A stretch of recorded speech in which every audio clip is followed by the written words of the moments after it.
Good afternoon, everyone. For those of you who don't know me, my name is Amanda Payne. I am the president and CEO of AMPLIFY Clearwater. First of all, I just want to say thank you so much for joining us today on this innovative virtual platform called Lunchpool. I'm going to introduce Alex Abel in just a few minutes and give him an opportunity to share a little bit about this platform and tell you how it got its start. But I want those of you to know on this call that this platform got its start right here in Tampa Bay. So nothing like utilizing a local homegrown entrepreneur by the Chamber of Commerce. So thank you so much for taking this adventure with us and experiencing this virtual platform with us today. I'd like to also, before I get started, just thank a few folks that helped make this event possible. First and foremost, thanks to the AMPLIFY team. We could not have pulled this off without the entire team. For those of you that know us, you know that we're lean and mean. We're a small team, but we all work very hard and are excited to bring this very dynamic discussion to you today. I'd also like to thank Johnston and Stewart for the role that they played in helping us to secure our speakers for this event. They are like an extension of our team, and I'm so grateful for Jeff, Amanda, and Anita and all their help that they provide to us on a regular basis, and to our business owners here in the Tampa Bay area, North Pinellas County. I'd like to thank our legislative sponsors. Alex, if you could go ahead and play the sponsor video while I thank our sponsors for this event.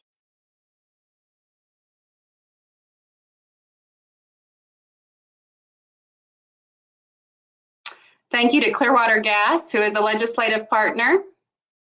I know Chuck and Christy are on this call. I saw you pop in. Thank you both for your support. To Spectrum by Charter Communications, thank you. I saw Albie as well. So glad to have you with us today, and thank you for your support of AMPLIFY in this program. To Morton Plant Hospital and Baycare, thank you so much. Duke Energy as well, Jeff Baker, also a board member, and thank you for your participation. I jumped ahead there. Morton Plant Hospital and Baycare legislative partner, thank you for your support. Also another board member of AMPLIFY, and we appreciate your support of this program. To Frank Crum, thank you so much for your generous support of AMPLIFY Clearwater.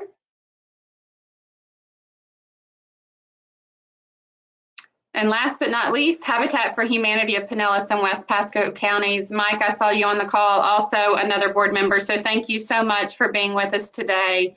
At this time, I'd also like to thank and recognize our elected officials for joining us today. We have the Chief Financial Officer for the state of Florida, Mr. Jimmy Petronas.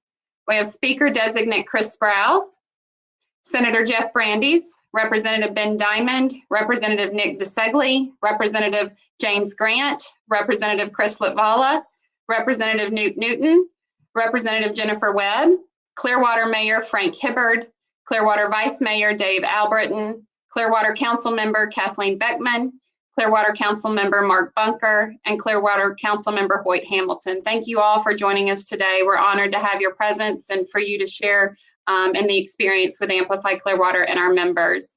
Just a few housekeeping issues and explanations before I turn it over to Alex. While we're in presentation mode, as you see on the right-hand side of your screen, you have a chat function. You can do a general chat. You can chat amongst individual members that are on this call, participants that are on this call. There's also a Q&A function. The Q&A function is seen by everybody, and I'm going to ask everyone on the event to utilize the Q&A function for any questions you may have for our panelists. We will be speaking with and hearing from CFO Petronas first. So if you would begin to think about the questions that you might have for him and put them in the Q&A function, I will be moderating that. For after the CFO, we will move on to Speaker Designate Chris Sprouse. And again, think of questions as we enter his presentation that you might have for him. Following his presentation, we will then be joined by our senators and representatives for the balance of the event. So with that, Alex, thank you so much. I'd like to turn it over to you and just let you provide a brief outline of Lunchpool and how you got where you are today. Certainly. Thank you so much, Amanda. And thanks everyone for being here. When Amanda and the AMPLIFY team told me we're going to have the mayor, we're going to have the CFO of Florida, I told my wife, I said, this is wild. How did we get here? And so again, I dressed up even today. Usually I wear a t-shirt for these things, but this is such an important and distinguished crowd. I figured I'd have to dress up. I do still have my quarantine haircut, so I rocked my favorite hat here. But as Amanda pointed out, we got our start right here, or right there in Tampa, Florida. I'm in Tennessee right now, which is an amazing testament to the new technology that we can get around. We can meet together even though we can't be together. So we started, actually our first pilot was with Clearwater company, Know Before, and we started at a Tampa-based startup weekend, and it's been a wild ride. We started in November of 2018, and here we are doing this with you guys. So as Amanda said, we do encourage interaction. When we go back into the tabled mode, my team will be hopping around to make sure your camera and mic are working. It's disabled during this section, but there is a Q&A section at the top of your screen, at the top of the chat window, that is. So make sure you click that and ask your questions. We'll address those live and in real time. So without further ado, I think we'll get Amanda to get us started. So thanks again, and thanks for joining us on our platform. Thank you, Alex. We appreciate you hosting us today and for your support of Amplify and our team, and kind of being also an extension of our team. So thank you so much. I'd like to now bring up Don Ewing to the stage.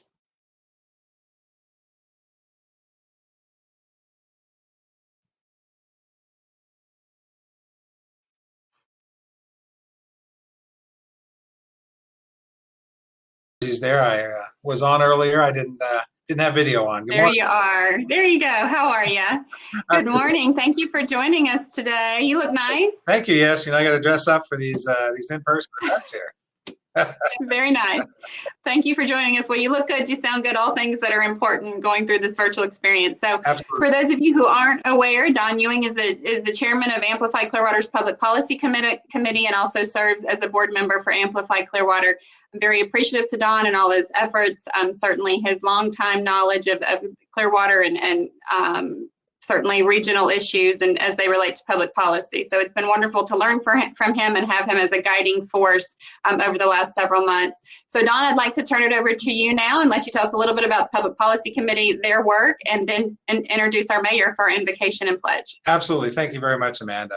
Yes, as Amanda pointed out, I chair the Public Policy Committee for the Amplify Clearwater Chamber. The committee functions on behalf of our member businesses to bring local and state challenges to light through advocacy locally and in Tallahassee. We meet every month in our open committee meetings and collaborate on business challenges and have expert speakers during the year. We formulate our public policy during that time frame, meeting with our membership, and we create that environment for our members to have a voice in both the city of Clearwater and in Tallahassee. I'd like to thank the chamber team, obviously, for this event, as Amanda did. This is a terrific lineup of some of the strongest state leaders you have today in our local footprint in this interactive new format. I was very excited to bounce around the tables earlier and introduce people to the format and get their mics and videos on. It's, I still remember the days back in Ruth Eckerd Hall where we would bounce around the tables and introduce and shake hands. Well, good morning and welcome to the Lunchpool environment. One of the things the committee does is every year we venture off prior to the legislative session. Committee heads to Tallahassee for our Clearwater Day pre-session trip where we meet with legislators together with city officials. This year we presented our top 5 state and local policy objectives from our member businesses that were derived during the year. I have to also thank the Johnson & Stewart expert team for facilitating our trip to Tallahassee and guiding us through the hallways of the Capitol buildings. It was quite an experience and a better one this year with their help. We also work very closely with our newly elected Mayor, Frank Hibbert, and his staff to collaborate on our mutually beneficial city issues affecting our business community. At this time, I'd like to introduce our second-time mayor, Frank Hibbert. Frank works tirelessly on behalf of the Clearwater Chamber, whether in office back in 2002 to 2012, where he served initially as a councilman and then for 2 terms as mayor. I might point out that this last term was, the last term or so was during the Great Recession, so he had a few challenges with the council to create better Clearwater at that time, and he's back for more. Fear not that he was, during the past 8 years while he was on a sabbatical from politics, he didn't rest.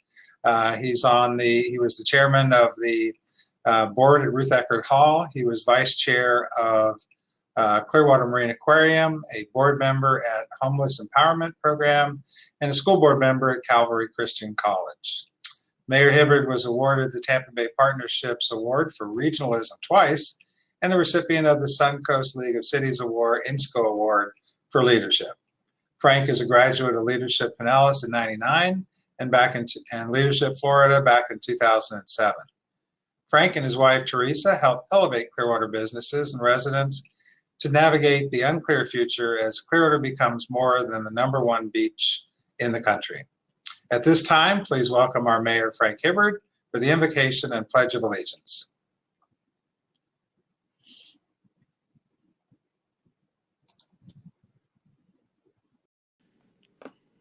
Thank you, Don, for that very kind introduction. Welcome, everybody. I want to thank Amplify for putting this together and persevering through COVID. Business, government does not stop because of this pandemic. We need to continue to move forward. So I thank all the organizers and all of our legislators, and they're giving us their time so that we know what is going on in Tallahassee that affects all of our lives. So we appreciate that. If you could all bow your head and pray with me. Thank you, Lord, that we can still gather today. We look forward to being together soon in person. I pray for our legislators that you may give them wisdom and discernment, perseverance through this time. We ask that they have vision. We ask that they have open ears and open minds. We pray for those fighting COVID and those that are caring for them. I ask that we be mindful of those around us and take care of each other physically and mentally. Grant us an extra portion of patience. We pray for healing in our nation, knowing that all people are created in your image, and we should follow your command to love one another as ourselves. Now we turn this time together over to you and ask that it may be beneficial to our entire community. I ask these things in your holy name. Amen. Will you join me in the pledge? I pledge allegiance to the flag of the United States of America and to the republic for which it stands, one nation, under God, indivisible, with liberty and justice for all.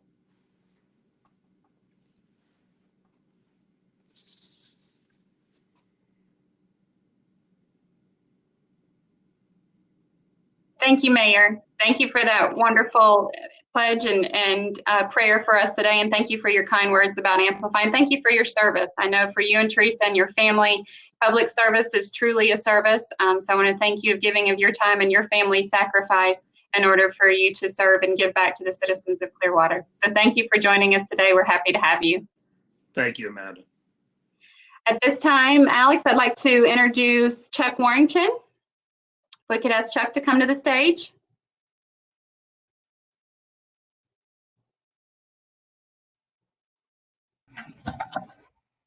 Hello. Can you hear me okay, Amanda? We can hear you. Yep. Look good and sound good. And that is the prerequisite for participating in this. Well, So I didn't get dressed up like the others. I'll just display my Clearwater Gas logo. Good morning. Perfect. I'm Chuck Warrington, the Executive Director of the Clearwater Gas System and a proud Amplify board member and legislative partner. I'd like to thank you all for joining us today. It's my pleasure to introduce a very special guest, Florida's CFO, Jimmy Padronis. Served in the Florida House from 2006 to 2014. And in 2017, he was appointed as the Chief Financial Officer for the state and then was formally elected in 2018. He is recognized for outstanding leadership in his hometown of Panama City and throughout Florida. Committed to active civic engagement and business development, he has chaired the Greater Panama City Beach Chamber of Commerce Economic Development Council, served on the board of the Bay County Economic Development Alliance, the Salvation Army Advisory Board, and the Bay County chapter of the Florida Restaurant and Lodging Association, and as national president for the Florida Vocational Industrial Clubs of America. He's a former trustee of the Gulf Coast Medical Center and former director of the Bay Medical Centers Foundation and the Gulf Coast Community College Foundation Board. Without further ado, it is my honor to welcome Chief Financial Officer Jimmy Padronis to speak with us today. Hey there, how are y'all? This is that Siri listening conversation. All right, at all. Anyway, thanks so much for having me. This is exciting. The virtual convention lunch table event. This is a treat. Honored to join y'all. Amanda, thank you for everything. Chuck, thank you for that warm introduction. You know, I was kind of funny. We'll get to see as every different speaker comes up who's got the best internet. I'm convinced that Frank had the best internet so far. His image was pretty good, but again, all seriousness, we're an honor to be able to help you on behalf of the Department of Financial Services in my office, and looking forward to joining you. So let me give you a little bit of a snapshot. Most people are trying to figure out what the Department of Financial Services is, what the state CFO's office does. And I tell people affectionately, I get to be the state's business manager. I keep the trains running on time. I pay every bill in the state, trustee retirement fund of the state's investments. So we keep up a lot of the financial side of things, and then we do a regulatory side where we do insurance fraud investigations. We license every insurance agent in the state. We regulate our funeral homes. So I mean, it goes on and on and on as I get to be the treasurer for the state, keeper of the check, balance the checkbook every night. Over the last 100 days, Florida has had some. COVID-19 has changed a lot of our normal. It's affected loved ones in ways that are going to be forever challenges, as we have loss of loved ones. We have had loss of jobs. We have loss of economic output.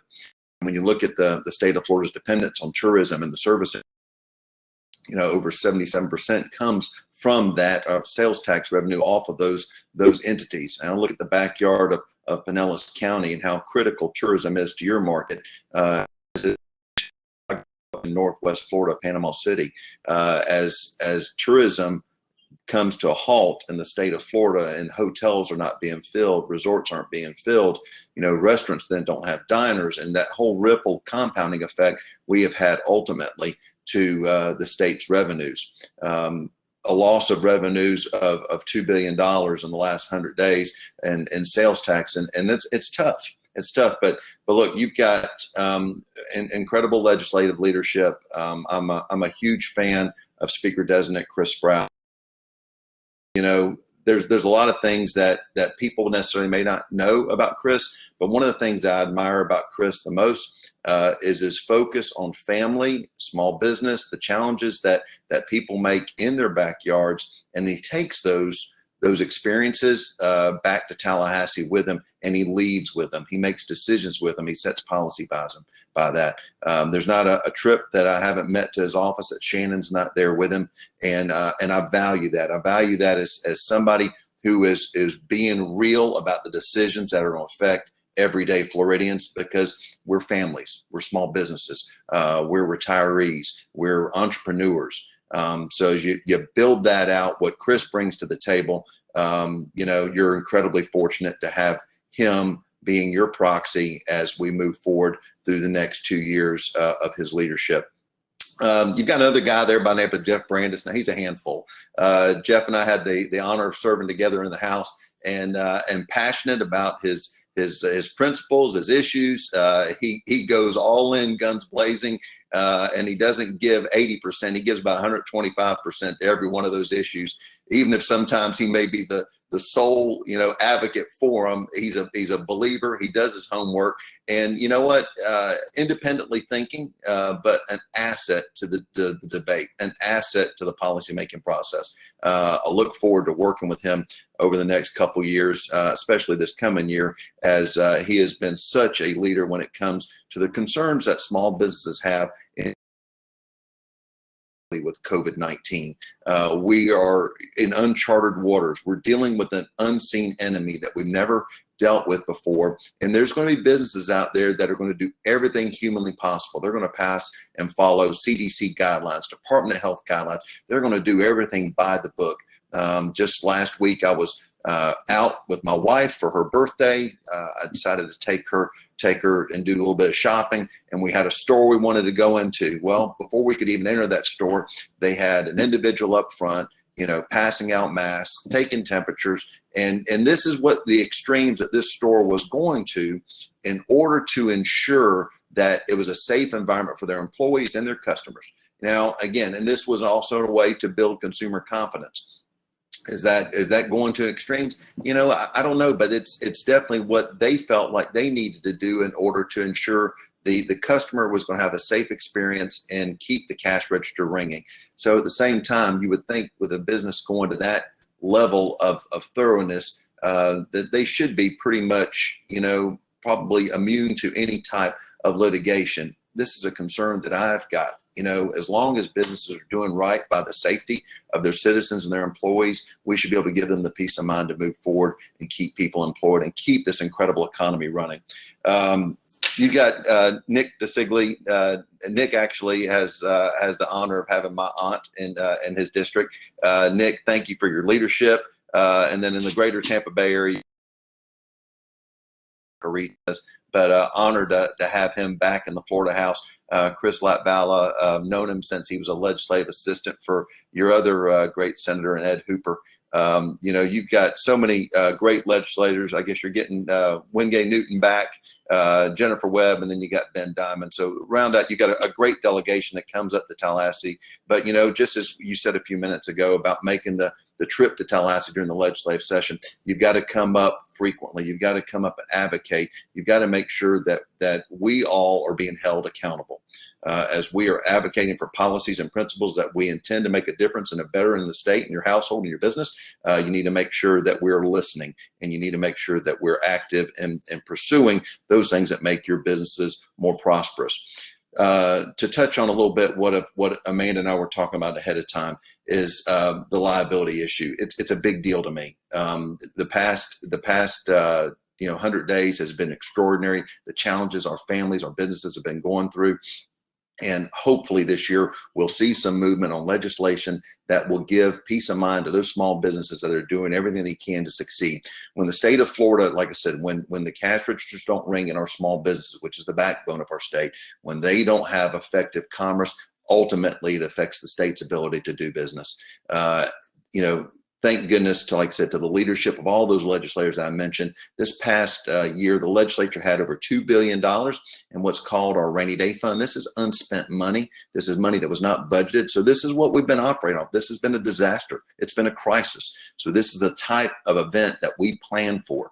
Now, in addition to that, we also have the budget stabilization fund. That's the money that's buried in the backyard that basically only one person knows where it's at. It's very hard to access, but it's another $1.4 billion that is there. It's very punitive if the state touches those dollars. But again, through thoughtful planning, the state of Florida has been able to set aside dollars for events just like this. Now, if you want to take it a little bit further, you can look at what we've done that other states haven't. In our catastrophic fund, we've got $12.4 billion of cash sitting in it.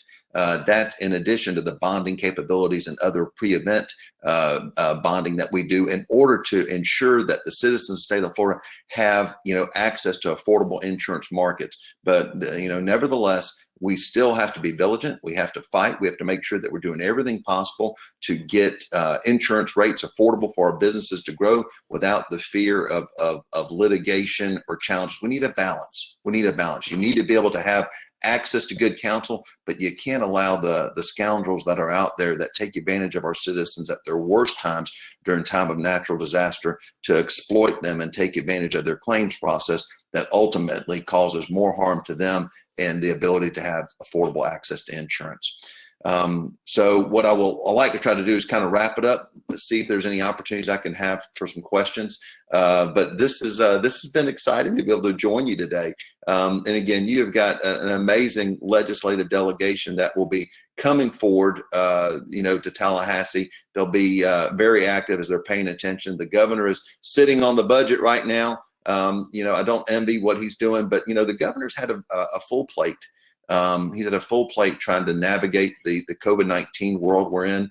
My office is sitting on about $5.9 billion in our checking account and CARES Act dollars that has come down. But again, with those dollars, there's strings attached. It's for non-budgeted COVID-related expenses. So as we're navigating the challenges of the COVID-19 world we're in, both with policy and also financial questions to be answered, we'll continue to move forward. I think you'll see some solutions coming out of Washington, hopefully here in the next 30 days, as they are debating an infrastructure package. And as long as Nancy Pelosi quits calling, President Trump morbidly obese, maybe we can have some consensus where the infighting in Washington can set aside and they focus on what's important.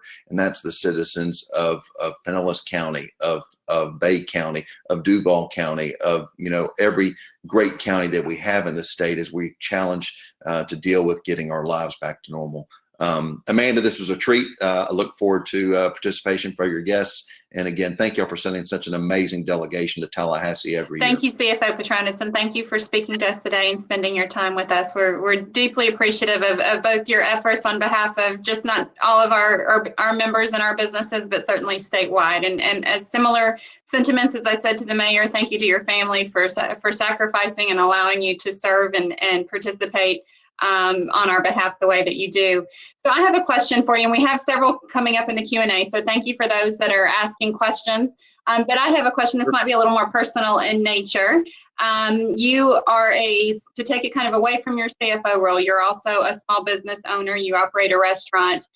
Tell us a little bit about your personal experience through COVID-19. So you kind of, to our members on this call and on this event, CFO Petronis operates in a very similar space to everything that you've experienced. So I want you to share from a personal standpoint what you've experienced through the COVID-19 pandemic, and as it relates to our members on this call as well.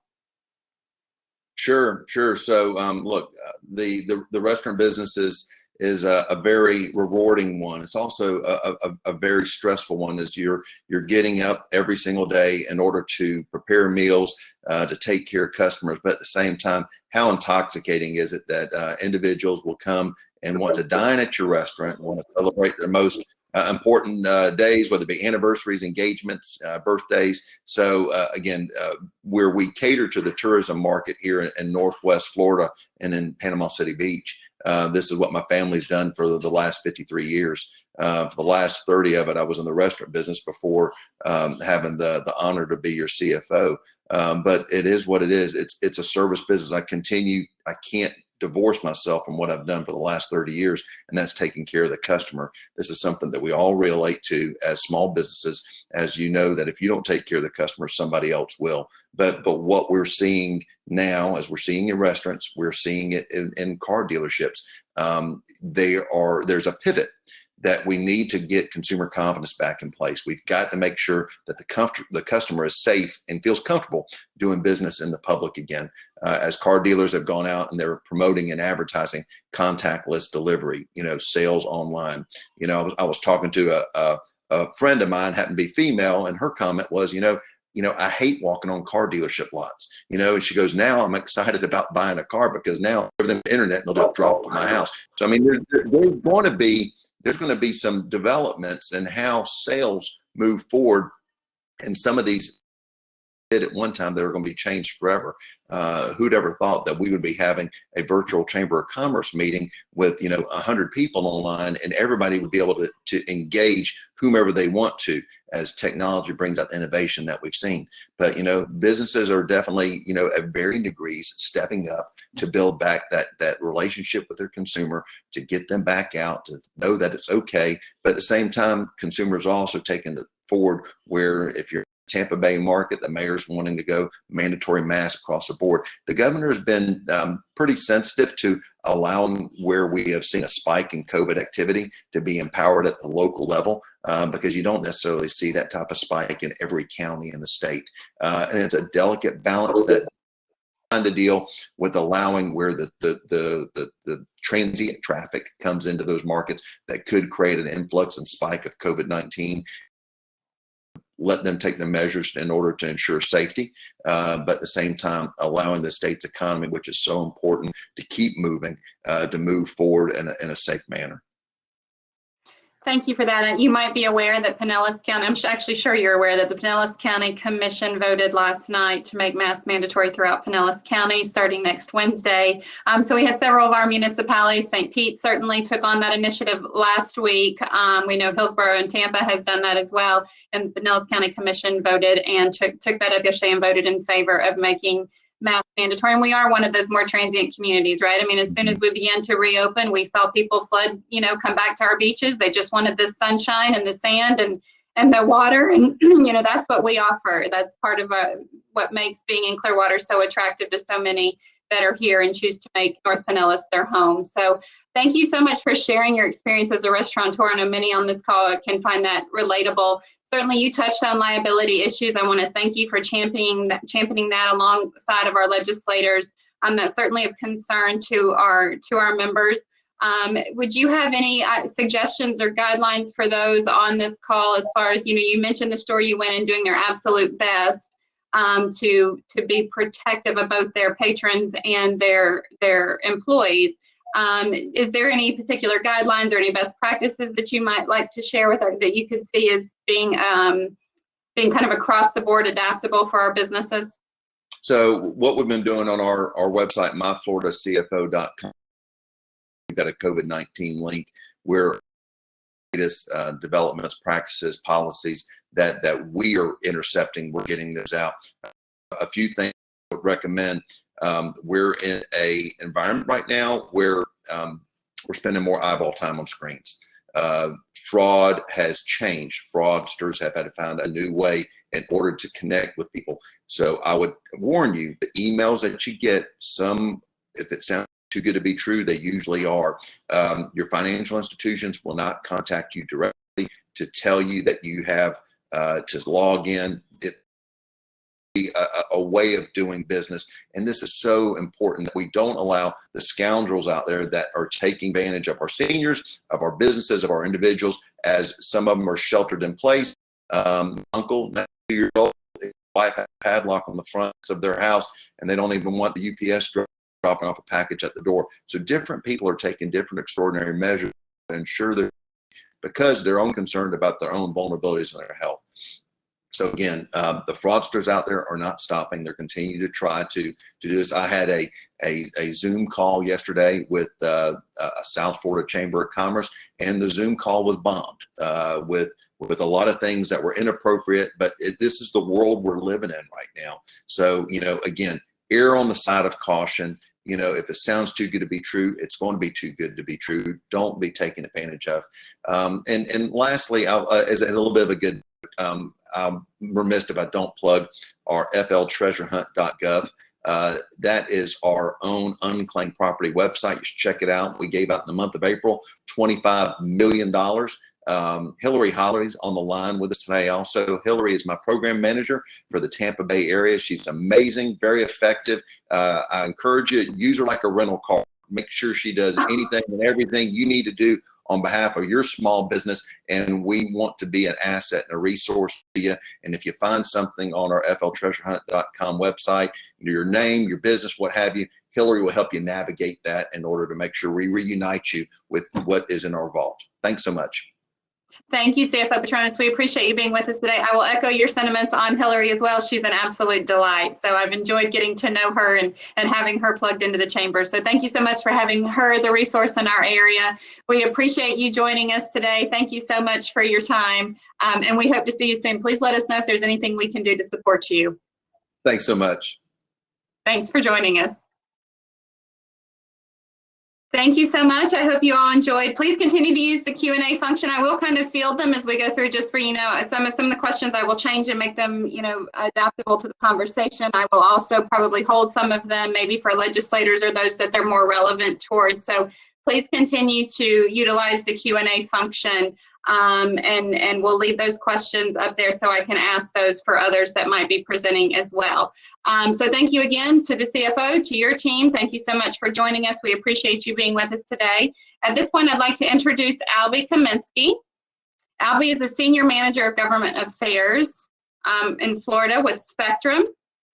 And Spectrum is one of our legislative partners. They join us throughout the year in our legislative endeavors and efforts. So I'd like to call on Albie now to introduce our next speaker, who is Speaker Designate Chris Sprouse. All right. Amanda, can you hear me? Or can everybody else hear me? Awesome. I'm going to take that one as a yes. So thank you, Amanda. This is I know everybody has said this who's preceded me on this, but this is what a cool platform. I know that these are definitely challenging times for everybody, but the way that the Amplify team has just brought everybody together through this innovative platform and through many other ways, it's really something that is very commendable, and I think that a lot of people throughout the country could replicate here. So it's pretty impressive. I mean, even to the detail of having the American flag going on in the background for the pledge. So that was pretty cool, and even to have CFO Petronis coming on here, this was very, very well done. But I'm here again. My name's Albie Kaminsky. I work for Spectrum, and CFO Petronis, if you're still on the line, thank you for the shout out of who's got the best internet. Hopefully everybody is using their high speed, low latency internet with Spectrum right now. So that would be ideal here. But it's my privilege here today to introduce our next speaker, Speaker Designate Chris Sprouse. I met Speaker Sprouse back in 2014 when he was first elected to the Florida House. I was serving as a legislative aide to Representative Jay Trump, who actually succeeded CFO Petronis over in Bay County in Panama City. So we were both serving on the 11th floor, and I got to sit right next to Speaker Sprouse and see how he conducted himself as a leader and overall person, and it was just very impressive overall. There was a lot of early mornings, late nights. We really were working hard that first year, and again, just to have a front row seat to see how Speaker conducted himself as a leader. I mean, the drive that he has is literally second to none. If you walked into his office at that point, just as that first year, he had a big whiteboard up there with all of his 6 bills that he has as a freshman, probably a couple of other committee bills, whip counts, while his staff analysis are spread throughout the table there too, of every single bill that's probably going on through his committee. I'm telling you, his drive is literally second to none. And second, as CFO Petronis alluded to, he's the epitome of a family man. And I know that everybody hopefully had a good Father's Day this past week, but that's who he is. He's a good husband, and he's a good father. He cares about our community. He cares about our state. And again, he's one of the most family-oriented people out there. So I'm really excited about his next couple of years as Speaker in the Florida House. And so, ladies and gentlemen, if I could pass the baton over to Speaker Designate Chris Sprouse.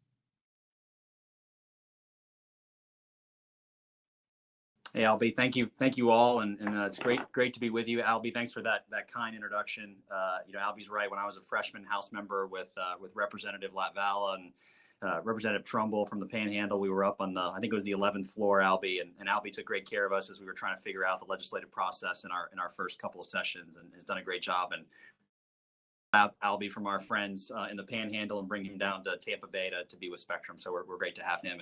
And of course, CFO Petronas, who, if anybody says politicians don't care about people, they probably never met Jimmy Petronas. He cares a great deal about folks down here in Pinellas County and throughout the state. Jimmy and I talk, every few days about our budget situation here in Florida. He's keenly aware of our challenges over the last couple of months and has been a great partner in trying to tackle them as we go along. I talk briefly about session. I know we're kind of running a little late on time, so I'm going to try to keep my comments brief, and then we can go on to questions. But, we kind of went into legislative session, and so often happens, things, things to be good as we come into session. We had what I would consider a budget-rich year. Lots of things happening in the state budget. And as we get close to the end of the session, after, lots of work has gone into budget, we've done some great policy items, opening up marketplaces in healthcare, trying to give more access to patients throughout the state. Trying to bring more accountability to state government. We really start to get hit with COVID towards the end of the legislative session, not fully realizing, of course, what the implications are going to be in the short and long term. That was prior to shutdowns, prior to all those things happening. And then we kind of go into our COVID response, both from the executive level, and then as we get out of session, figuring out what that means for the long term and really opening back up the economy. Before I talk a little bit about COVID and the things that had happened, two things I'd like to mention, during the legislative session, because they really came out of Pinellas County, conversations that, that we had here, or issues that happened here. The first was something that we worked on, during the last couple of years, which was a DNA privacy bill. And this really started a couple of years ago where, I was sitting in at home on the phone with a life insurer, buying life insurance. I've got kids. Many of you in here have had to buy life or disability insurance to make sure that your families are protected. And it was around Christmas time, and people were giving out those DNA kits for Christmas as gifts. And it occurred to me on the phone, how long is it going to be until my insurance carrier starts asking me for my genetic information, particularly since I might already have a genetic test, as millions of Americans throughout the country have already asked for them.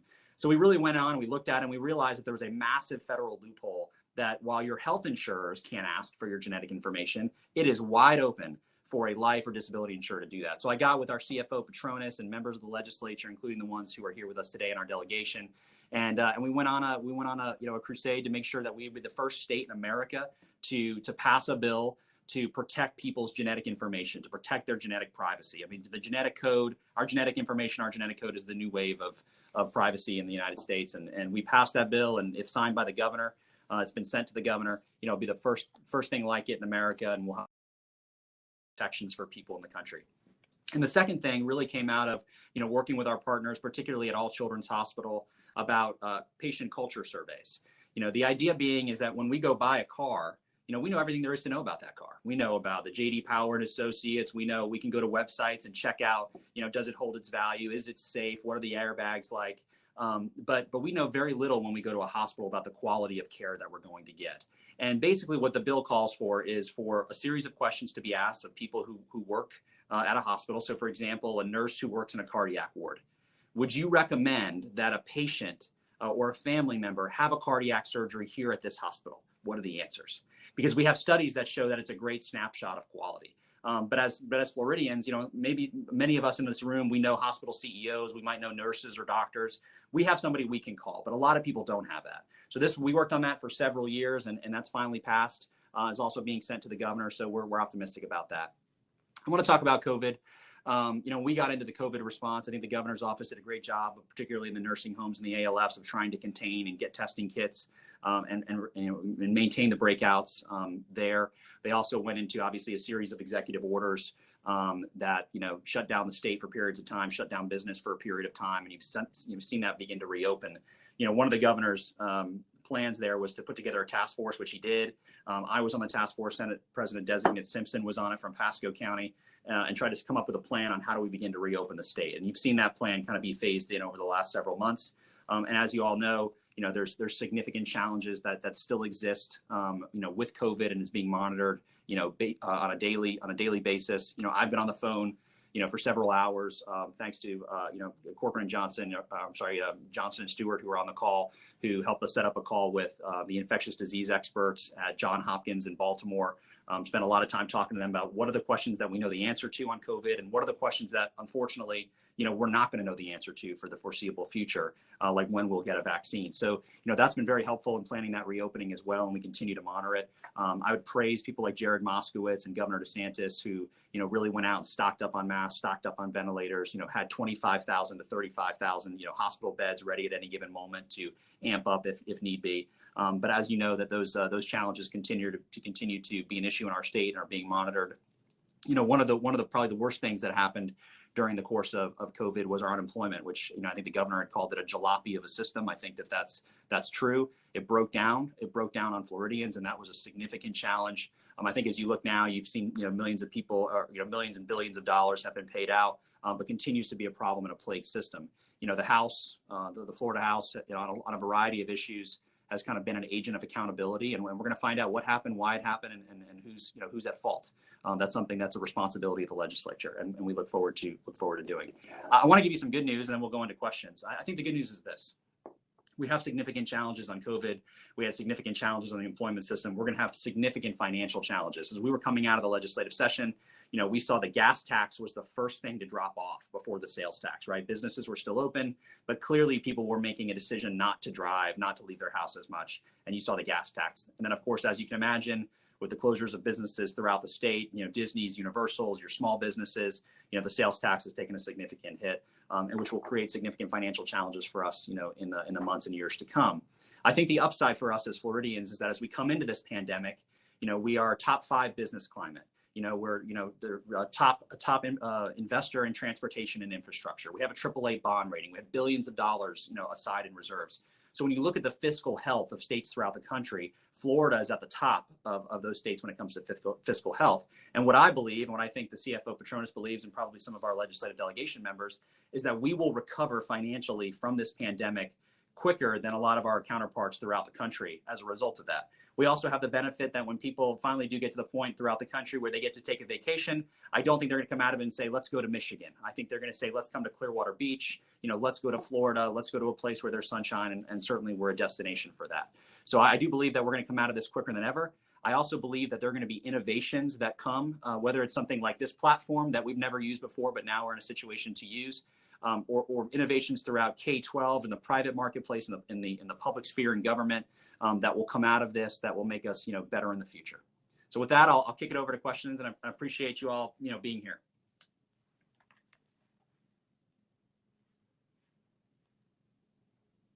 Thank you, Speaker Designate Sprouse. Thank you so much for being with us. Again, we just, as I've said to the CFO and to the mayor today, thank you so much for your time and service, and for your sacrifice and Shannon's sacrifice. I know you have 2 little boys. I think our boys are about the same age. And so I just have to admire you both being willing to take on a life of service and what that does to a family, and appreciate your entire family for allowing you to do what you do and to share you with the entire state. So thank you so much. As you touched a little bit on, of course, tourism is our #1 here in Pinellas County.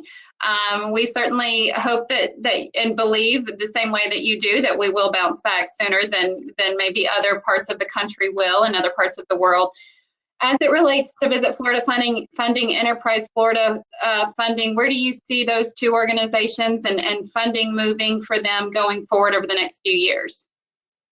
Yeah, that's a great question. I think that this is an example of one of the great things that Visit Florida can do, similar to the BP oil spill that happened a number of years ago, where they played an active role in re-educating people that there was no oil off the coast of Clearwater Beach. You should come here, you should stay here, you should bring your families, because you remember there was mass cancellations of reservations, even though there was no oil off of Clearwater Beach. There was a perception when you turned on the nightly news that there was all over the Florida coast. And the same is true whether it's COVID or whether there's in the wake of hurricanes. I think that there's a role to be played of making sure that people realize that Florida is open for business, that our hoteliers are here, and making sure we correct some of those misconceptions. So I think that's true. And I think when it comes to economic development, whether it's in Enterprise Florida or somewhere else, I think the best economic development that we can do is, the first part is on the policy front, right? People want to relocate to Florida not because someone's going to cut them a check as much as we have a top 5 business climate by Forbes magazine. We have low taxes. We have great systems for people to come down here. Our K-12 system is ranked in the top 4 in the nation. These are all reasons to come to Florida. And I think, Amanda, one of the things that's happened, prior to COVID, we were having 1,200 people per day were moving to Florida. And I think that was true before. We were always having, massive growth. But I think what put it into hyperdrive was tax reform, right? Before tax reform, people got to write off on their federal taxes, their state income tax if you had one. So if you were living in a high tax state like New York or Vermont or California, you got to write that off. Well, that means that us as Floridians, we were providing the most massive subsidy in the nation to high taxed, high income states who had an income tax as a result of that. So when that went away, you saw people who were living in Connecticut say, well, gosh, what am I doing here? Why am I keeping my business here? We're going to come to Florida. And I think when it comes to economic development, that has been what has given us the greatest amount of success, is making sure that we're fiscally sound, to make sure that we provide an environment when those people realize that they're in states where they can't fiscally make it work anymore, that they have a place to go. And when it comes to places to go, if you're going to move your business, there's 2 or 3 states who are really in the running there. But ours is prettier and better. And when you go to look at Arizona versus come to Clearwater, I think that we're gonna win that. Well, I have to agree with you. Having moved to Clearwater in 2015, I couldn't agree more. Right. So, and certainly appreciate your sentiments in that regard. And Amplify wants to be your partner in that, and certainly our members want to be your partner in remaining to keep not just North Pinellas, but all of Florida attractive to business growth and investment and job creation. So, certainly let us know how we can help you in that endeavor. Certainly one of the other problems, and it may not be just unique to Clearwater, but we have a challenge with boats mooring in our waterways. Has there been any discussion at the state level for addressing that, maybe statewide?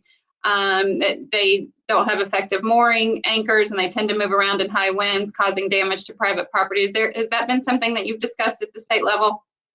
It really hasn't been something that's come up. It came up a couple of sessions ago for one island, particular in the Panhandle, but nothing specific, and one in Miami that I think comes up periodically, but never as a statewide thing. I think for the most part, that's been something where it's such a local issue that we've tried to look to the locals to say, hey, what is the issue? Does this really need a state response? I saw David Albritton, who had submitted that, and I've driven by on the water past Clearwater, so I know exactly what he's talking about, and certainly the danger that could provide to private property. So I think that there's certainly a real concern there, and just like we want people to not have wakes in zones where it can damage people's docks and property, the mooring can have the same risk, particularly if we have high winds and bad weather, which of course sometimes we do. So certainly something we take on a case by case basis, but I'd be real cautious about some sort of statewide regulation on mooring, because the state's so different. What might work in the Keys might not work off the coast of Clearwater. Right.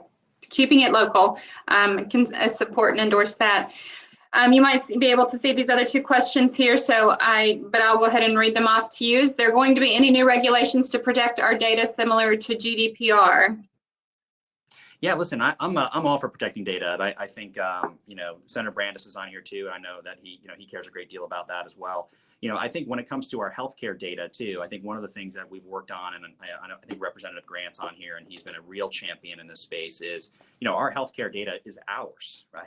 It's our property, and too often when we're interacting with a healthcare provider, it seems like we're having to beg, borrow, and plead, to get our records and our information and our blood work and our X-rays. And none of that should take place. So I think that, one of the things that we've looked at is, kind of a patient's property rights, type piece of legislation to make sure that you have full ownership, of that information, and that you don't have to, kind of be owned in that respect by the healthcare provider, and making sure we open that up. So that's certainly something that I'm open to. And I know that, we have been open to in a variety of different areas in the Florida House. Thank you. Well, and just so you know, we are here as a resource for you and certainly want to be helpful to you. Before I let you go, do you have any thoughts and ideas on the 2021 session and what that might look like for you, or any projects that you'd like to champion? Well, it's what do they say? You make a plan and God laughs, right? So, a lot of us had a plan, before COVID as to, things we'd like to do, whether those things were in policy and budget. And while the policy things might still be active, I think one of probably our greatest challenges is we haven't had a fiscal challenge like the one we're going to have since the 07-08, recession. And, now you have, a $92+ billion budget that's going to take a significant hit. It means we're going to have to make real choices about priorities what needs to be funded first. It means not having access to the kind of budget-rich environment that we've had over the last several years. And Amanda, one of the things I think is going to be the difference maker for Florida in the long term is how do we handle that situation? You know, in 07, 08, they came in, they did some really tough things. They went to a Medicaid managed care model as a way to try to control spending in healthcare, which makes up, over a third of our state budget between, healthcare and then another third in K-12 spending, which was overseen by Representative Latval this last session. So that's 2/3 of our state budget. And that's before we get to justice and all kinds of other things that it's funded by state government. But what they did do is they found ways in which to, contain spending, to prioritize. And what they didn't do, and I think the didn't do is just as important as the doing, is they didn't make reckless choices, right? They didn't start going out and racking up debt and issuing bonds on things that aren't necessary. A road is necessary. A school is necessary. Those are things we need, not just things we want. And I think in 07, 08, one of the things the legislature did well is differentiating between those two things, which is why we came out of that. And as we stand here today, we still have a AAA bond rating, which was just renewed, which allows us to do things smart and cheap and innovative. So I think our biggest challenge as a legislature is going to be able to maintain that discipline to come into the session and not look at what's going to be the best and what's going to be great for us, politically, what's going to matter in 3 months or 3 years, but where's the state going to be in 30 years? Because if we come in with that viewpoint, we'll make the right choices. And then as time goes by and the state gets challenges down the road, which we will always have, whether that's in hurricanes or things that we never expect, like a global pandemic, we will have the solid foundation to be able to recover faster than our national peers. And that should always be the goal. Well, thank you. And certainly I know it goes without saying, but our members are here as a resource as you think through those priorities. And if we can help to offer input and just real life experience, please feel free to call on us and consider us a resource in your efforts. Thank you so much for your leadership. Thank you for your time today. We appreciate you being with us and I hope to see you in person soon. You too. Thank you very much. Thanks for having me. Thank you, Speaker Designate. Well, to our attendees, I hope you're enjoying this as much as I am. I'm so grateful for the time that our elected leaders has dedicated to us today. Next, we're going to move on to our panel of legislators. So, Alex, I think you've got that list of legislators in front of you, but we'll start with Senator Jeff Brandeis. We'll add you to the stage. For all of our legislators, if I didn't have a chance to talk to you ahead of time, you should get a little prompt on your screen that you will click on and it will bring you on stage. So we have Senator Jeff Brandeis joining us now. Hey, hello, Senator. How are you today? Doing great. How are you? Good, good. Thank you for joining us. My pleasure. Next, we have Representative Ben Diamond.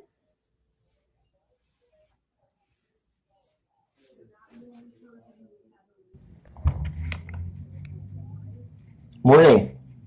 Good morning. Thank you for joining us. Thanks for having me. Next, we have Representative Nick DeSegli.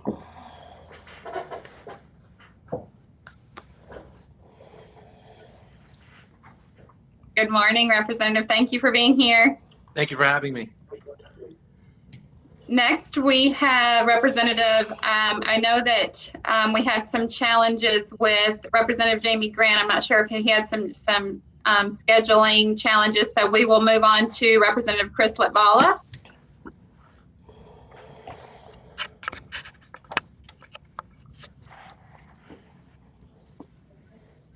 Good morning, Representative, or afternoon, I think at this point now. Hey, Representative Latvala, thanks for being here. Representative Wingate Newton.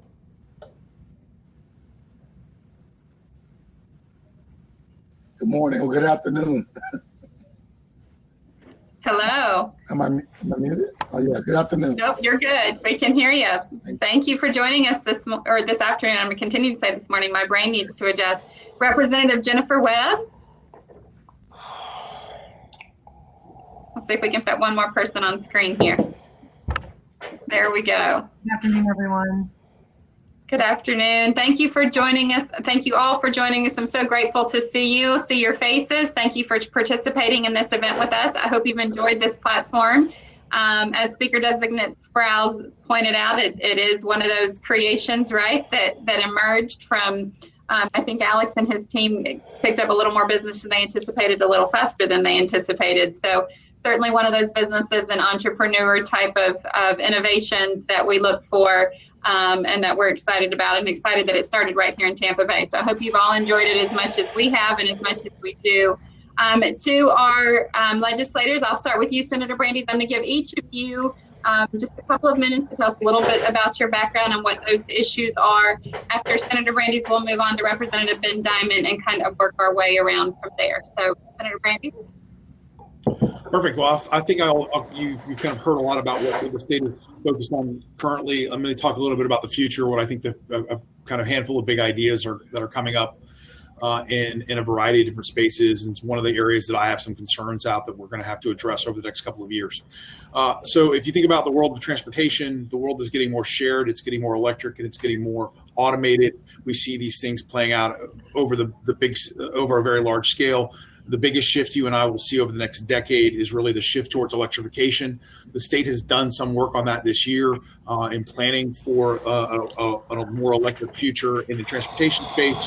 Very exciting to see us begin to think through how to plan routes, electric charging, those types of things as it relates to the future of electrification, because that's the most immediate thing you're going to see, other than the changes you've seen with the shared economy, Uber and Lyft.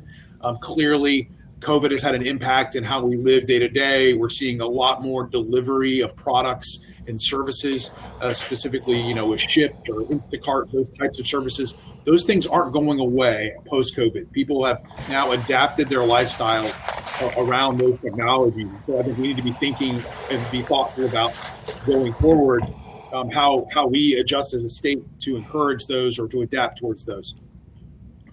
So I think on the transportation front, Florida continues to be a leader in the country in a variety of conversations. This year really focused on electrification and the future of transportation. So it's exciting to see where we're going there. I think we can't pass this moment by and not talk a little bit about criminal justice reform and the broader movement of that discussion going on in the country. There is clearly a deep problem in the criminal justice system that needs to be addressed, and we need to be forward thinking as that.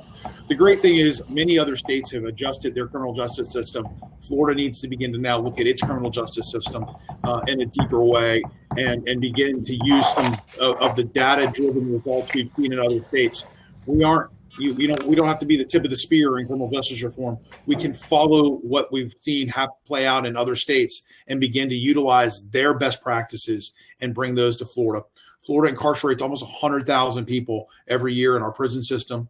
85% of our prisons are not air conditioned. So imagine, living in your house and how uncomfortable that is when it's not air conditioned. Now imagine 150 other people living in the same room with you. So we need to begin to address the criminal justice system, the prison system as well, and make some meaningful changes. I think that's if there's one thing that comes out of Mr. Floyd's death, it's that we have a deeper understanding of the growing enormity of problems inside the criminal justice system.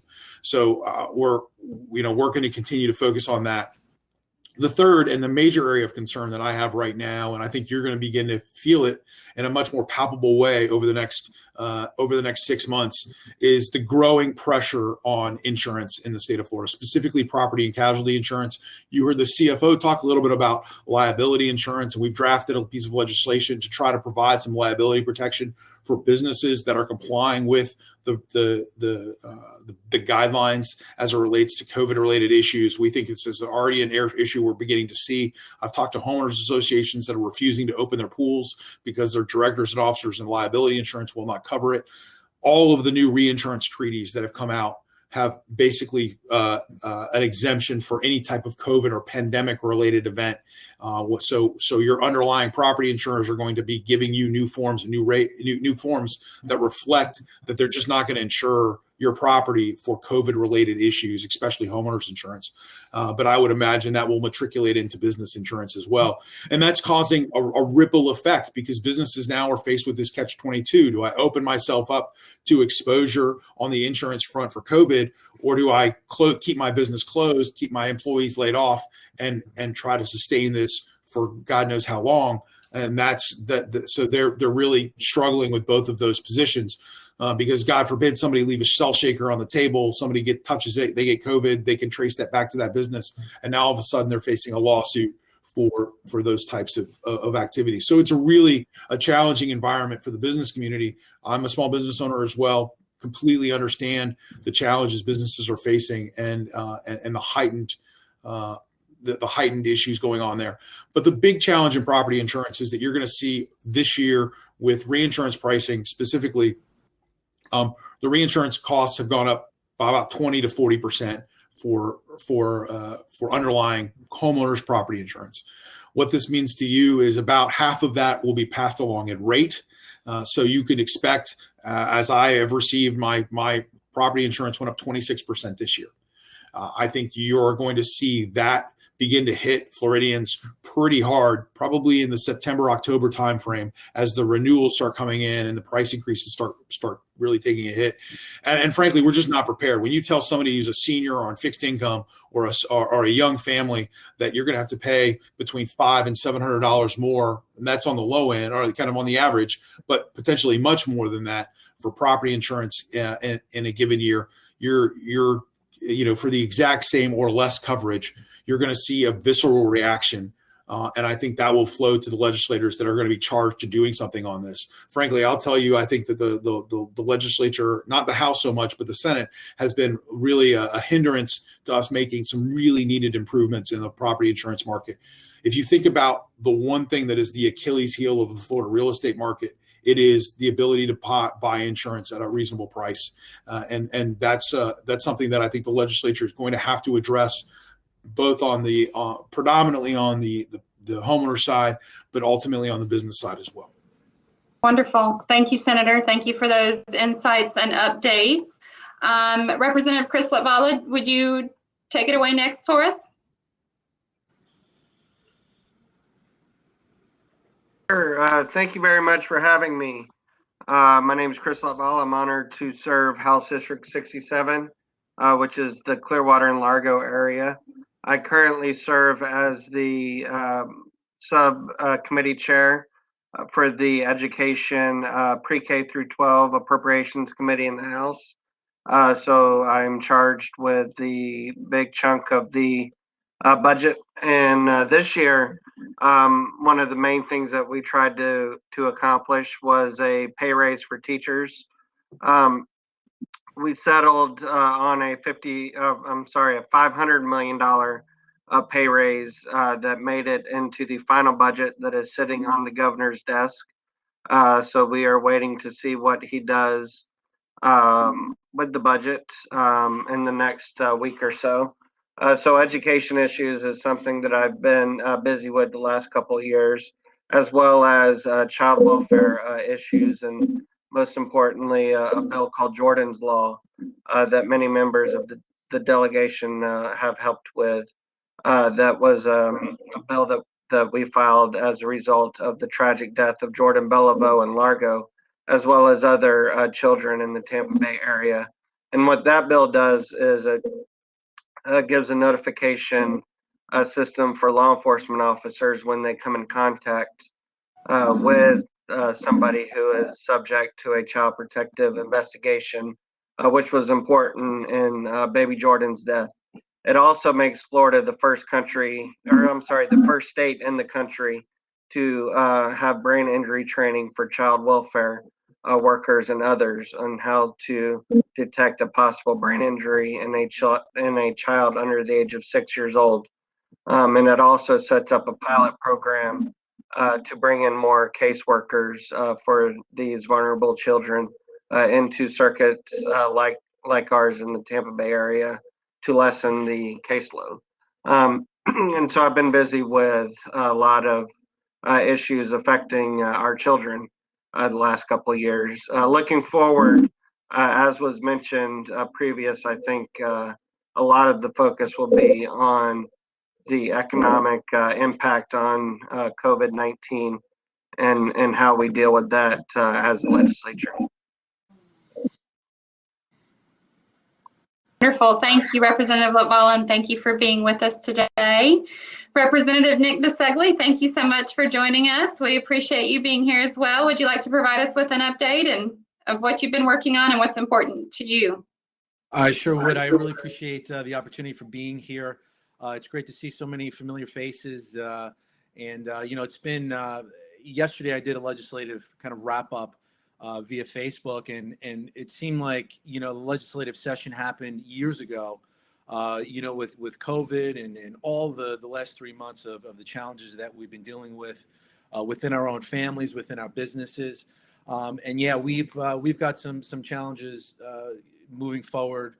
And, as a small business owner myself, my biggest concern obviously is, are the small businesses. They've been so challenged here. First, they were, defined as whether they were essential, non-essential. And so, I think looking forward to the next legislative session, to again continue the work that we've done in the legislature to create, a good environment for small businesses, eliminating that red tape, keeping our taxes low. Those are the things that we're certainly going to continue to do. And I appreciate Senator Brandis's thoughts on the insurance. That certainly is going to be a big issue that we're going to have to tackle. We have to do it the right way. Certainly with property and casualty insurance, those rates are going up significantly. But myself and my own business with my general liability insurance for my vehicles, those look like they're going to be going up significantly as well. And that's one thing that we're going to have to certainly take care of. Healthcare, another area coming out of this pandemic that I think we are going to have to continue looking for ways to increase access to care, increase the quality of care, while all doing that, trying to keep the cost of healthcare as low as possible. It's a big strain on our state budget, and so many of the leaders in the state recognize that. That's certainly going to be an area that I'm going to be taking a look at as well. And as far as education, school choice, what we've done here in the state of Florida over the last 20 years, but really the last 2 years has been historical and in a really great way. I commend Chair Latvala for his work, his dedication in that space, on that area. And I tell you, when we talk about a future economy, our education, whether it's pre-K through 12, whether it's higher ed, education plays a huge role in making sure that our economy is ready for the quote unquote new norm. And so, the good news here for the chamber, you have folks in the delegation that are experts in these areas, understand the challenges ahead, and certainly it's going to help having a future speaker in our delegation to lead the way. Thank you so much, Representative DeSeglia. We appreciate you. And we also appreciate your chamber membership. So thank you for being a member of the chamber as a small business owner and being involved in Amplify. We appreciate you as well. So we get to enjoy you from both fronts there. Representative Newton, we'll let you kick it off next. That's a really awesome fish tank in the background. It's fascinating to see your backgrounds.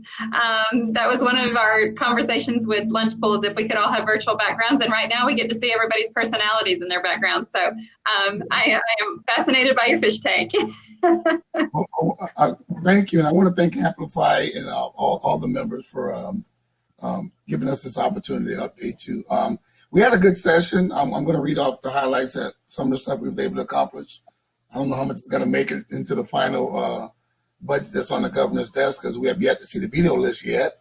However, we were successful in passing a $93 billion budget. We passed that unanimous on both floors, House and the Senate. That's everybody voting for it, all 160 members of the legislature. For the first time in over a decade, we were successful in not sweeping the Sadowski Trust Fund, thus providing $370 million for affordable housing. 3% pay increases for all state employees. As Chair Latvala mentioned, $500 million for teacher pay, $400 million to raise the floor for starting teachers, $47,500 for existing and starting teachers, and another $100 million for veterans teachers. This will make us number 2 in the country for starting teacher pay, behind Jersey, which has a state income tax. So that's huge. Next, we were successful in getting reoccurring funding for $35 million for our historical Black colleges and universities: Florida Memorial, Bethune-Cookman University, FAMU, and Edward Waters College. We also were successful in getting $800 million for the construction of a slave memorial and a Florida Holocaust Memorial on Capitol grounds. I don't know if you're aware, but slaves built the old Capitol and slaves built the new ones. So now they'll get some kind of recognition erected on the Capitol grounds. Senator Brandis and the delegation worked very hard to get $21 million for the construction of a brand new second DCA courthouse in downtown St. Petersburg. I was successful in getting 3 bills off the floor. Happy to report that of the 3, HB 597, Tri-Part States was signed by the governor on 6/9, and HB 1009, Special Neighborhood Improvement District, was signed by the governor last night. They called me last night. We was successful, the legislative Black Caucus, in making a recommendation to the governor to get Judge Renita Francis appointed to the Florida Supreme Court, African-American female or Black female of Caribbean descent. So not only is she's a Black on the highest court, it's a woman, and she's an immigrant. So that's huge. We were successful in getting $50 million in the budget for Florida Forever, which is going to sustain them until 2023. I'm sorry, not Florida Forever, but Visit Florida. Visit Florida got $50 million for until 2023. I guess they'll look at, my colleagues will look at it after that. And for the environmental part, we had $100 million for the Florida Forever Fund, land preservation. I also want to take this opportunity to thank my colleagues. It's been a pleasure. I know CFO Petronis said I'll be returning to Tallahassee, but I won't. I will, because I'll be a member to the day I die. And I look forward to going back up there lobbying my colleagues, which the Constitution said I couldn't for 6 years after leaving the legislature. But as your next county commissioner for Pinellas County District 7, I'll be able to do just that. I won't be seeking a third term because I am a candidate for Pinellas County Commission, District 7. You know, Ken Welch is coming off after 19 years. I'm looking forward to representing District 7 in Pinellas County here at my home. I really enjoy working with my colleagues. I mean, these are some stand-up people.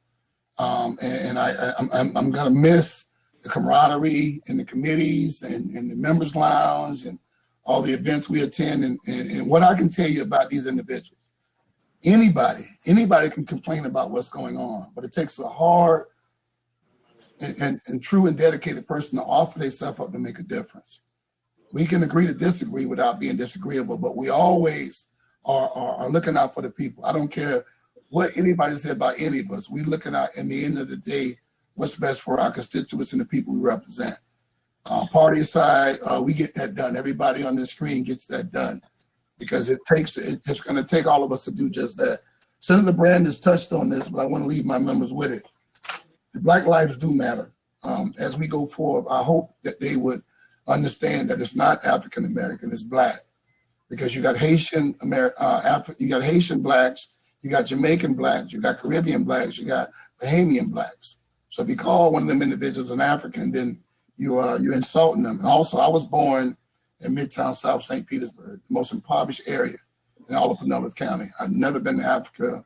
I wasn't born in Africa, and I was Black when I was born at Bayfront Medical Hospital. So I'm hopeful that going forward, my members will be kind of cognizant on the task at hand. It's a global movement, not a global or countrywide movement on criminal justice reform.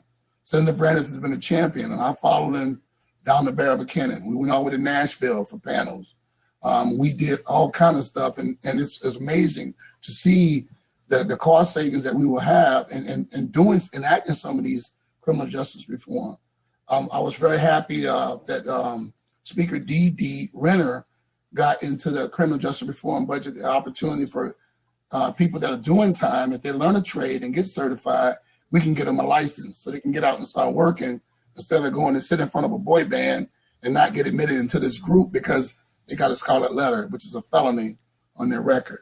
I just hope that we will find ways to look at our Constitution, look at our laws, look at our policy as it pertains to the disparities that they have as it pertains to Black people, because they're there. There's a lot of those laws were written way before we got there, so it's none of our fault, but it is the way it is. But know that, and I'm endorsed by PBA, our law enforcement has a tough job. They are law enforcement officers. They're enforcing the laws that we pass. So if it's not a law that they're pulling you over or detaining you with, then that's violation of your civil rights. But they do a good job of what we have, but we have got to provide that guidance. We have to look at those laws to make sure everything is fair and equal to everybody involved. It's going to be a tough road. I'm going to be praying for my members up there, and as much as I can get up there, I'll be there. But I do know we got the right people at the right time to do the right thing. And I thank you guys, and thank you for giving me the opportunity to serve with you. Thank you so much for joining us today. We appreciate your remarks and appreciate you participating in the panel today. Representative Webb, if you would unmute your microphone, and I will let you go next. For those, just for quick housekeeping for our panelists, when you turn off your mic and your camera, it removes you from stage. So we have to put you back on stage. So please don't turn off your camera. It'll take you off the stage. So Representative Webb with Representative Diamond, there you are. Happy to have you back, Representative. If you would, Representative Diamond, just follow Representative Webb's remarks and we'll start Q&A. For those on the call, if you would begin, I've seen a few questions come in the Q&A box. If you would continue to present any questions you may have for our legislators. So thank you so much, Representative Webb. We appreciate you being here with us. Oh, thanks, Amanda. What an amazing format. This is pretty exciting. I had the opportunity to go from table to table beforehand, and it was super cool. So y'all, my name is Representative Jennifer Webb. I represent Southeast Pinellas County. So I have 12 cities from Seminole all the way down to Fort DeSoto, all the way over to Pinellas Park, Lillman, Kennis City area. It's a pretty sprawling district, and I am honored to serve with the Pinellas delegation. We actually work very well together to get a lot of important legislation moving. And I can, off the top of my head, I can think of a policy that each of my colleagues passed last session that I was super proud of and that I was completely invested in that policy solution. And so thank you all. My session was from my vantage for House District 69, what I did was I just listened to local businesses and families to pull together not only my platform, but also policy solutions. And then, you know, worked really hard during the last 2 sessions to see what we could get passed. And the results were pretty good. Over the past 2 years, my first session, I'm a freshman, I was able to get 7 of my 12 policy solutions passed into law. And this year, just last week, the governor called me and said that he signed my long-term care bill. This was a bill that I passed with, that I worked on with Senator Albritton to make sure that we're reducing the wait time for long-term care facilities through just creating efficiency. So it costs the taxpayers nothing, and it benefits the consumers a great deal and Floridians a great deal. So now their wait time when they go into long-term care, instead of being weeks, should be days. And so that's a solution that I was really proud of, and that's an area that I'm going to continue to work on with Senator Albritton. Senator Brandes and myself were able to work on some environmental policy with the leafy laterals, and he also inspired me to get involved with the Florida Insurance Guarantee Association and reforming that so that our condo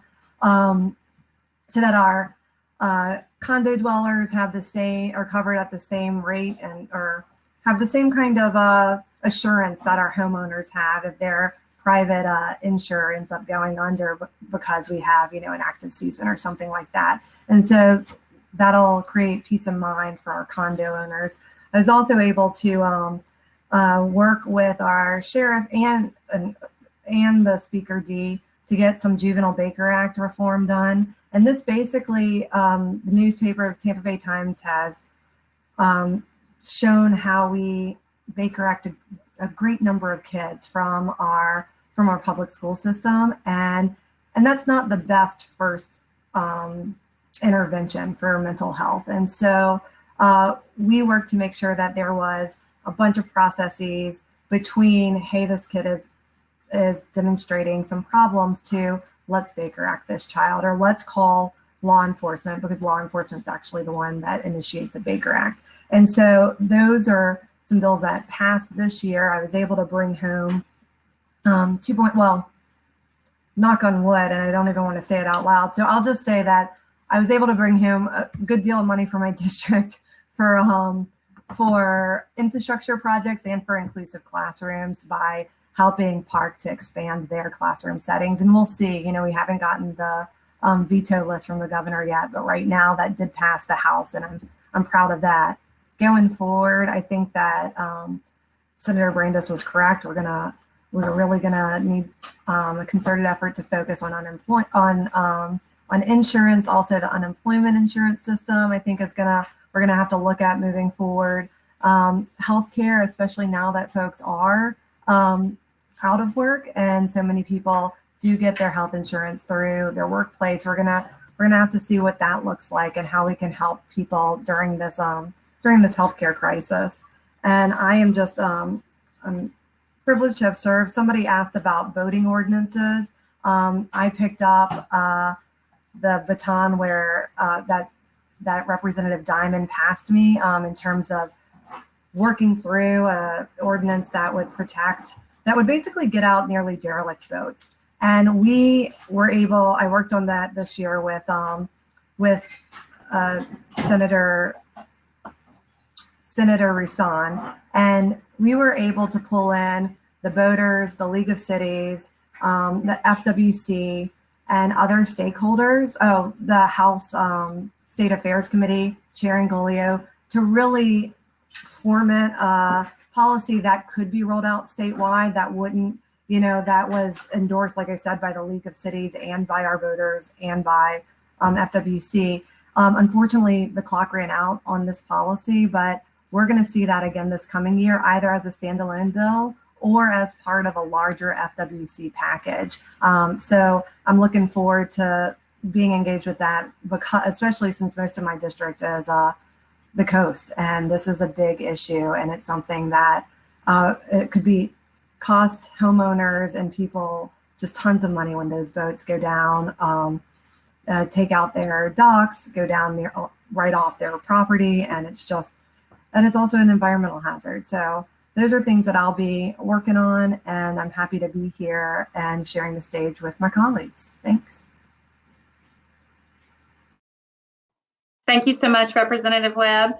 Representative Diamond, thank you for being a trooper with us through this. I know we talked at the beginning of this, and this kind of thing may not be the most comfortable setting for you anyway, and so I appreciate you being a trooper and sticking through this with us. So last but not least, everyone, Representative Diamond.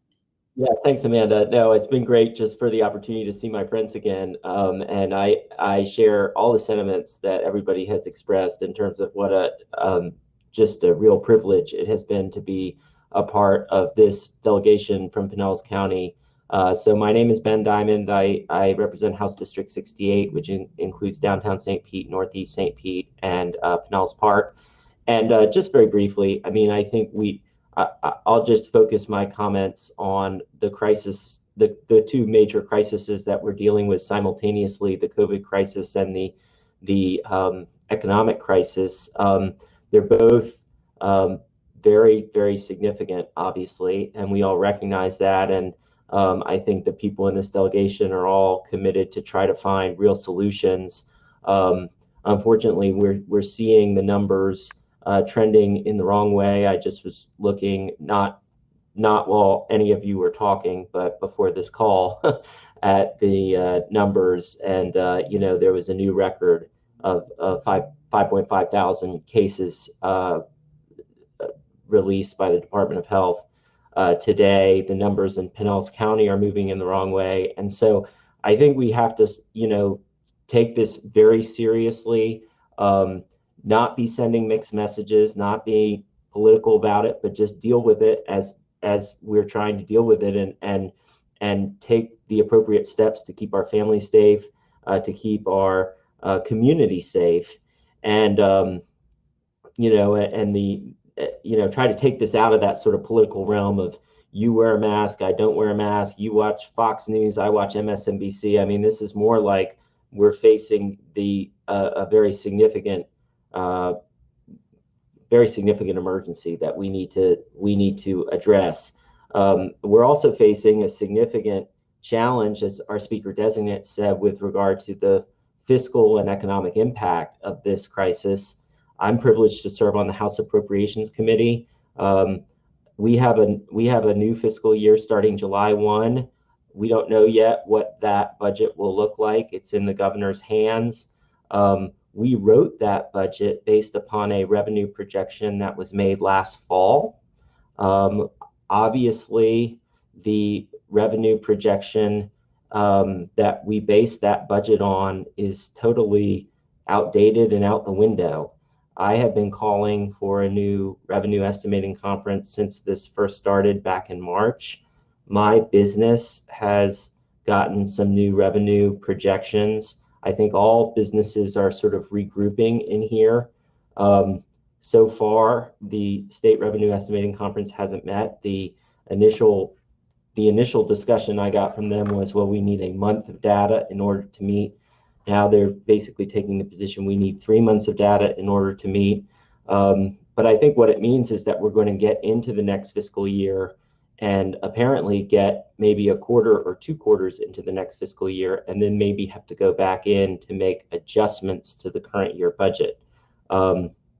I do think that the budget work is our work. You know, that is, the Constitution gives us that authority to the legislature to try to figure this out. I totally agree with our speaker designate Sprouse. You know, we have some very difficult choices ahead, but they should be our choices. You know, we have several $1 billion that the Congress appropriated to the state of Florida under the first CARES Act to provide relief in this time of emergency.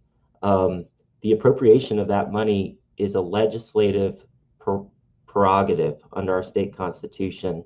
I've been concerned by the chatter that the legislature is not going to be going back to Tallahassee to work through this, and that the governor is just going to appropriate that money. I think that that is a departure from the way, you know, the way we're supposed to be doing that work. I understand we're in a state of emergency, but we're navigating this new virtual world of trying to figure out how to work virtually, and we'll have to do that if we need to before the end of this year. But I think the focus, once we get back, whether that's this year or next year, is going to be on how do we regroup from a fiscal perspective in the midst of this crisis. As we heard from our CFO, you know, so much of our revenue comes from sales tax collections, and once we get new revenue numbers, we know that those numbers are going to be off. And then how do we come together to do some good work on policy to address some of the issues that Representative Newton and Senator Brandis were talking about in terms of criminal justice reform. And there's so many opportunities that we have. We just need to get back at it, in my opinion, and get back to work.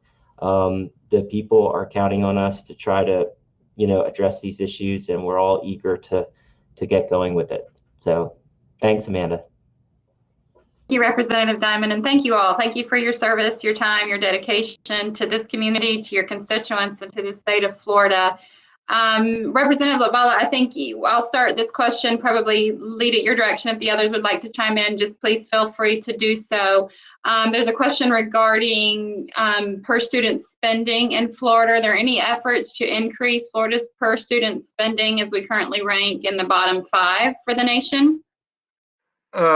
Thank you for that question. The last 2 years that I've been chair, it's been raised the first year over $200 per student. This year it was raised, I believe, $150 per student. And in Pinellas, that number was about $180 per student. And so we have traditionally have raised the per student spending, but I would note that the last couple of years we have raised it significantly more than we have in previous years before that. So I would not say that I would take issue with that question. We've also raised the school safety dollars, and especially important, we've raised mental health spending in schools the last 2 years, and really since the tragic shooting in Parkland in 2018.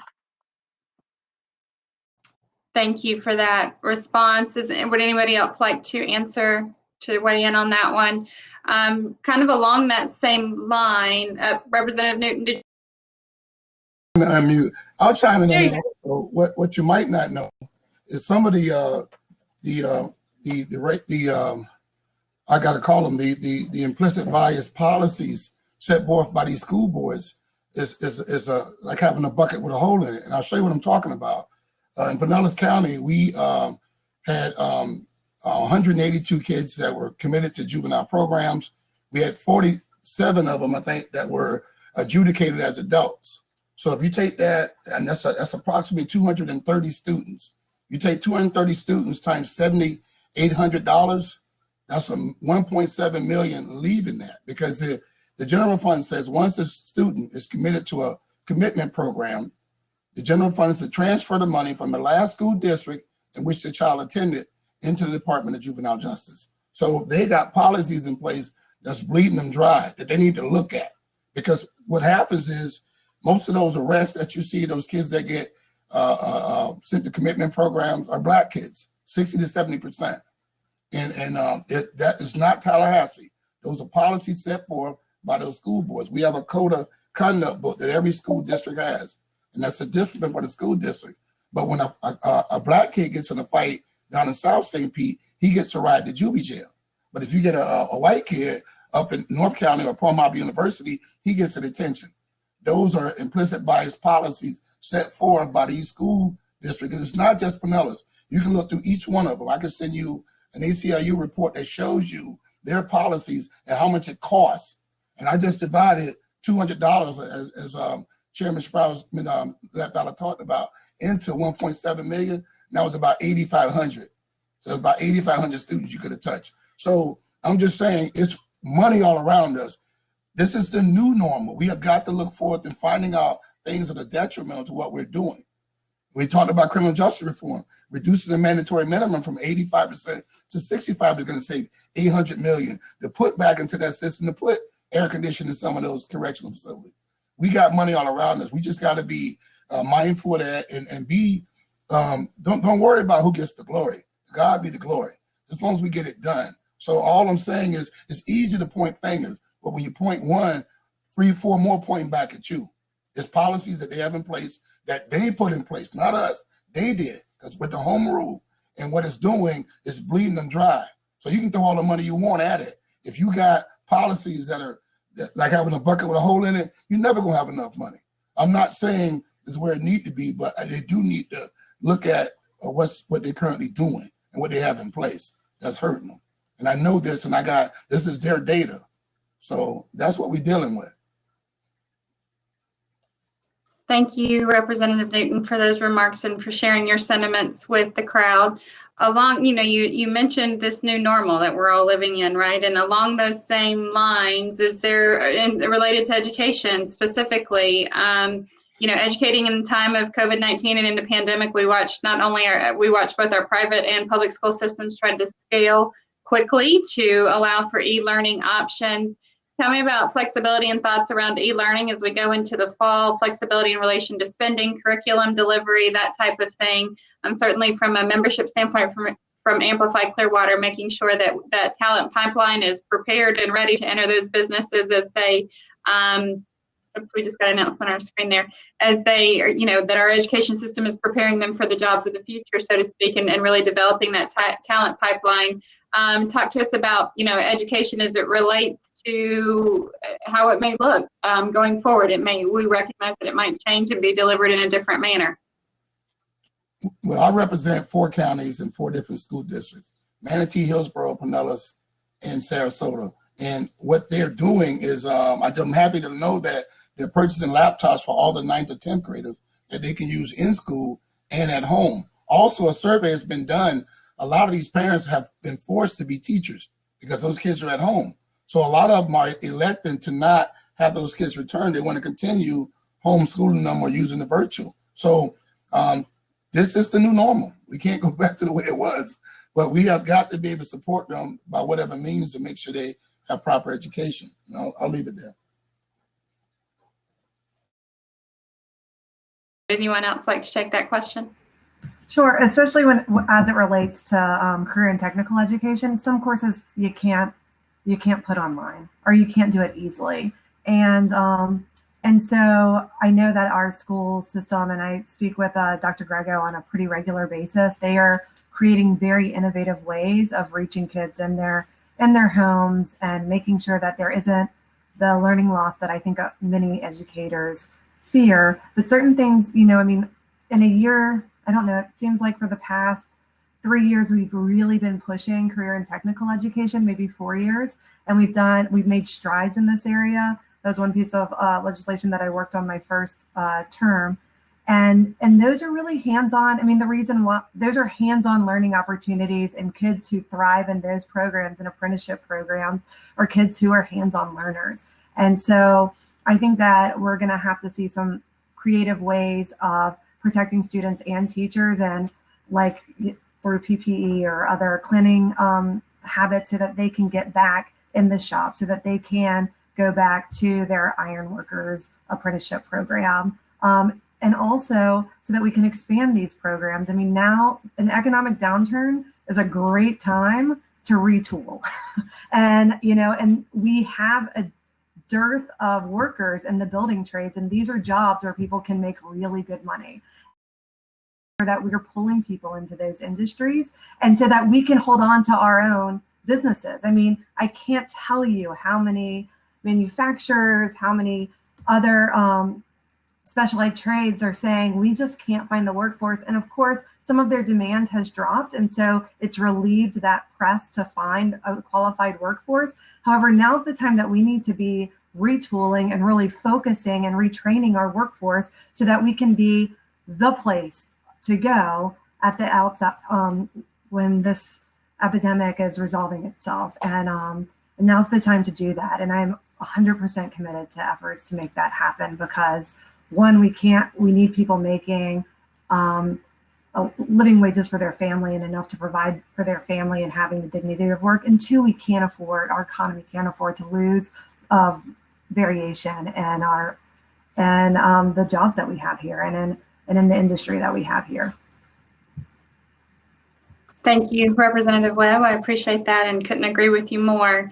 To our legislators, we didn't have a lot of Q&A for you, but appreciate you sharing your time and your remarks with us, and sharing with us the projects that you're working on and the things that have meant the most to you, both through the 2021 or 2020 session. I'm trying to skip ahead a year here and just skip over 2020 altogether. It's not the first time I've done that in the last couple of weeks. So, but thank you all. Thank you for your time. Thank you for your service. Yes, sir. Before you jump off, if anyone's out there, your employers or the employees are having trouble with the unemployment or reemployment, my offices have assisted, I guess that's all of us, over 400 people with that, so they can contact any one of us, and we can assist them with that. We have a smart form that we can put in that can only be filled out by a congressman, a senator, or a representative. We also send a list weekly to the governor's office of people that are having challenges getting their money and being able to pay their bills. So if any of their employees or people that they know need help and assistance in that, I'm currently doing that. My staff and I are blowing that out big time. Wonderful.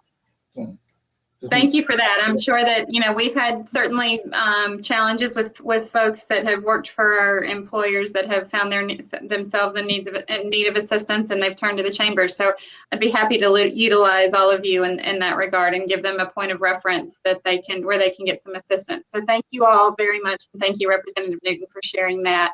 Again, yes, thank you for your time. Thank you for your service. I know this program ran a little long today, but I appreciate the fact that you all dedicated your time and to being with us and to sharing with our members. Please know that the Chamber's here as a resource to help you in your efforts, and however we can connect you to needs within the business community, we're happy to do that as well. So you can now turn off your video. I won't fuss at you any longer. Thank you so much again. Alex, I think if you don't mind to pull up the sponsor video, I'd just like to thank our sponsors one more time for their support of both Amplify and this program. So that would be Clearwater Gas System, Spectrum by Charter Communications, Duke Energy, Baycare and Morton Plant Hospital, Frank Crum, and Habitat for Humanity of Pinellas and West Pasco counties. Thank you again. Thank you for your support of Amplify and of the Chamber. So I'd like to invite everyone on this call to join our advocacy efforts by joining our next public policy meeting, which will be on Tuesday, July 21st at 8:30 a.m. These are virtual meetings. So RSVP to attend a link. Sydney's going to send the link out in the chat function. RSVP to attend that link, or look for the Amplify Clearwater updates in your inbox and on our website. Links and opportunity to register will be provided there as well. We do have the room for just a few more minutes, so if you'd like to hang around and try out the table hopping thing, if you didn't have a chance to do that before the event began, I encourage you to do so. It's a really cool technology. We've been able to refer Lunchpool to many of our other members and associations looking for a virtual platform that has this type of experience. So I encourage you just to play around for a little bit before this event closes. Thank you so much. Thank you to everyone for participating. We appreciate you being with us today and appreciate your support of Amplify Clearwater. Have a great day.